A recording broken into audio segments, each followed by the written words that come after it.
Good evening, Mayor and Council members. My name is Jessa Rego. I live in Folsom. I work in Rancho Cordova in 2 different capacities. I'm here for the 3rd time this evening to speak in favor of the ceasefire resolution presented to the Council by the Islamic community of Rancho Cordova. They're good friends of mine, and I'm also extremely concerned about a ceasefire and some other issues I'd like to touch on. The last time I was here, I invited the council to community iftar. We know that these 3-minute comment sections really aren't enough time to have really substantive discussions for such big issues. So we were hoping to be able to have a community event and do some education and interfacing and learn where you're starting and what you think about this issue. I really appreciate some of the really kind verbal responses I got while I was here last time. To my knowledge, we didn't receive any written responses to the written invitations. Please correct me if we missed anything, if we're incorrect about that.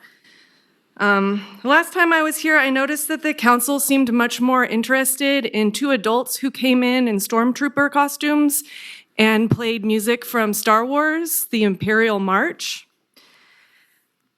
So I wondered if costumes and music was perhaps what I needed to get some more attention to this extremely important emergency issue.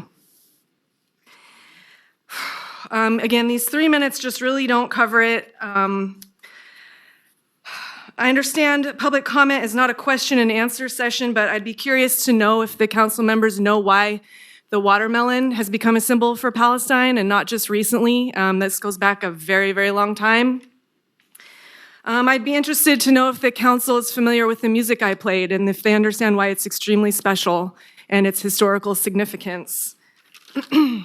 I'm wondering these things of everybody who is not acting like this is an emergency. I'm wondering if the council and a lot of my fellow community members have ever heard of the Nakba, the Sykes-Picot Agreement. There's a lot of imperial history, and considering how much Americans love Star Wars, it really surprises me how many of them seem to miss the metaphor and what that means about ourselves in that movie. My time is running out. I would invite you to please reach out to the Islamic community of Rancho Cordova and the greater community that's in support of them in this issue to get some more education about what's going on in your community because it is an emergency. Thank you.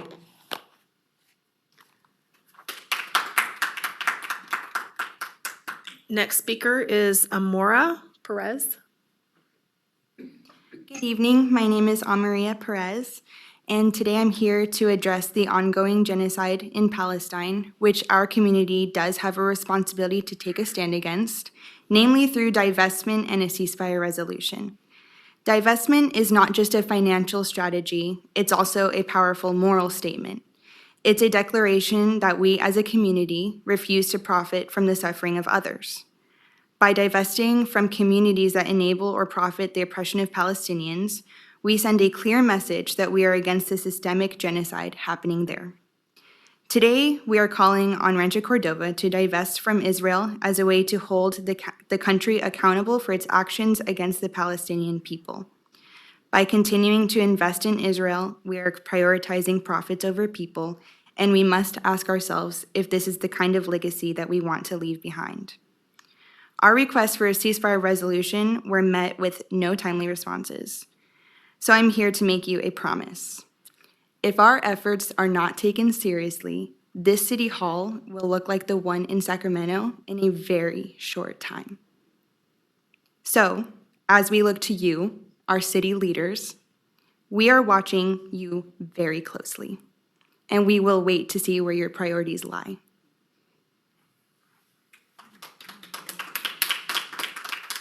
Next speaker is Fauziya Faruk.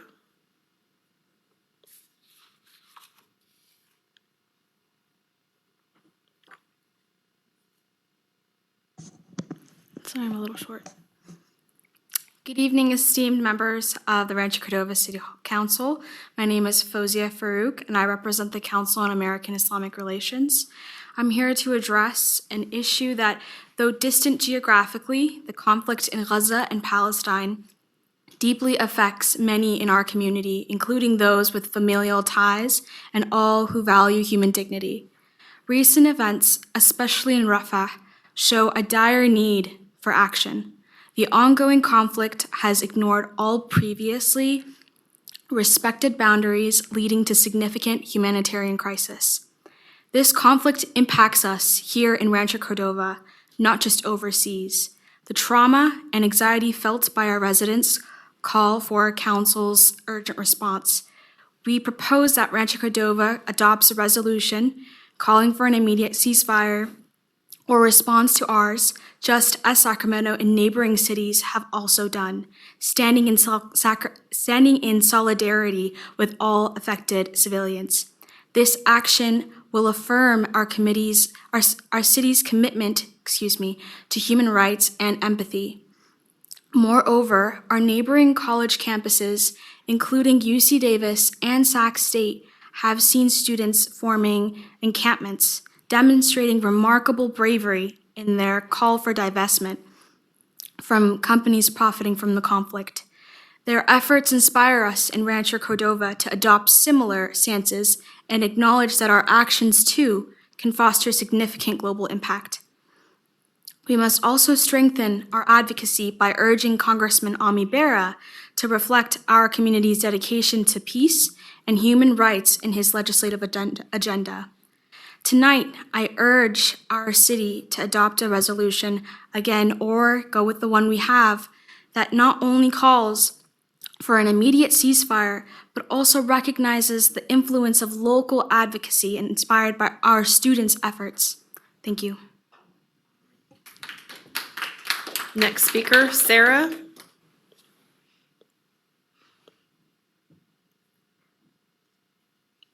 Alzanoon.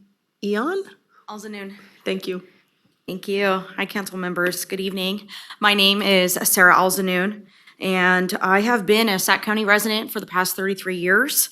I am a civil servant. I work for the state of California tax branch. I actually work right down the street here on Trade Center Drive, and I've been a civil servant for the last 7 years. I'm here to discuss how we can move forward with a ceasefire resolution in Gaza and divestments in weapons manufacturers. Today's victims in Gaza, including hostages, could have been saved by yesterday's ceasefire. The death of my 56 relatives could have been saved by a ceasefire. Their deaths were senseless and they were preventable. My family's in pieces and my heart will remain in pieces. Wax is sometimes used to hold pieces of body parts together before burial, but there will never be enough wax to cover the hole in my heart. There has never been a war in history where 80% of the country has been destroyed, 100% of the population displaced, and 50% of its deaths are children. I'm related to one of those children that have been killed, 1-year-old Yasin Alzanoon, same last name as me. He died at the hands of US-made bombs. Some of these bombs are manufactured hours within my residence in the Bay Area. 1 in 6 Americans can't afford their utility bills, but our tax dollars fund this war. In fact, utility bills have doubled since 2019. Public opinion is now shifting. City Hall's support in a ceasefire, even if it's symbolic, can send a great message, which this board refuses to even consider. At the end of the day, genocide of the Palestinians is a policy choice. Houselessness is a policy choice. Investing in weapons manufacturers is a policy choice. Poor healthcare is a policy choice. Access to clean water is a policy choice. Rent control is a policy choice. I know you say that this is beyond the city budget, but you do have a great say in policy choices. You have a say in city investments and divestments. And when all is said and done, you have a choice to stick up for humanity, as well as a choice not to. Representational politics is important. You say City Hall doesn't deal with foreign affairs, but the city of Sacramento has sister cities in Israel. You have direct relations with those congressmen and women who support House resolutions and bills that directly affect foreign policy. You say the City Hall may not be complicit in the genocide, but Aerojet is based here in Rancho Cordova. If we can't at least consider a symbolic ceasefire resolution, can we not invest in mass death? The conventional arms transfer policy prohibits weapons to a country when they are more likely to result in genocide, crimes against humanity, breaches of the Geneva Convention, and violence against children, which is happening now. $14 billion sent to Israel, and every single penny spent will never benefit a single American citizen here. Thank you.